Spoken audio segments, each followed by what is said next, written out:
Kenapa ya? Orang kaya kok makin kaya, makin kaya, makin kaya. Kenapa?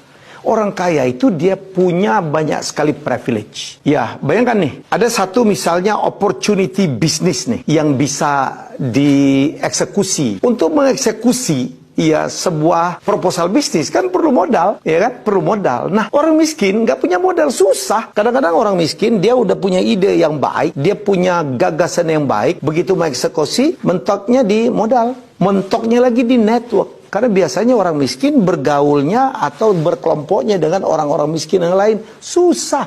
Bukannya nggak mungkin ya, susah.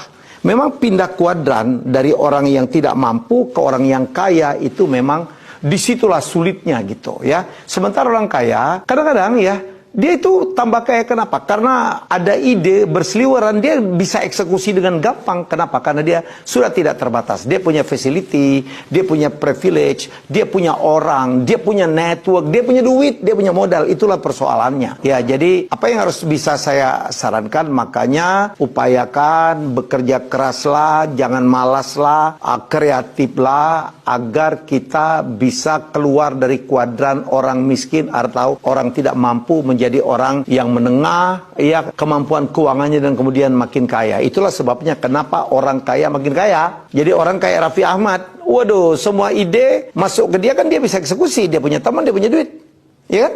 Nah, kalau orang miskin, ya, mohon maaf nih, saya tidak bermaksud apapun. Karena dulu juga saya miskin gitu. Saya bertahun-tahun tuh, bagaimana saya berusaha keluar dari, supaya saya tidak lagi miskin. Saya belajar, saya harus masuk sekolah terbaik, lulusan terbaik. Dari situ saya bertemu dengan banyak orang, saya ketemu dengan mentor-mentor saya ketemu dengan Ibu Ani Sumadi, saya bertemu dengan Irang Maulana, saya bekerja dalam industri televisi. Dalam industri televisi saya diajak oleh bos saya Ani Sumadi untuk bertemu dengan pemilik-pemilik TV, which is semuanya orang-orang kaya. Itu yang membuatnya saya masuk ke network itu. Dan terakhir saya bekerja menjadi manajer dari Joshua Suherman, ya penyanyi cilik, dibawa oleh satu orang yang namanya, ini kayak my big brother, namanya Pak Lim Xiaobok. Dialah yang membawa saya ketemu dengan Budi Setia Dharma, ketemu dengan Henry Pribadi, dan akhirnya saya masuk tuh, naik ke atas, saya naik kelas. Jadi Anda harus bikin track kayak gitu. Jadi kalau kita miskin, kalau kita belum mampu secara keuangan, Anda harus perbaikin karakter, harus jujur,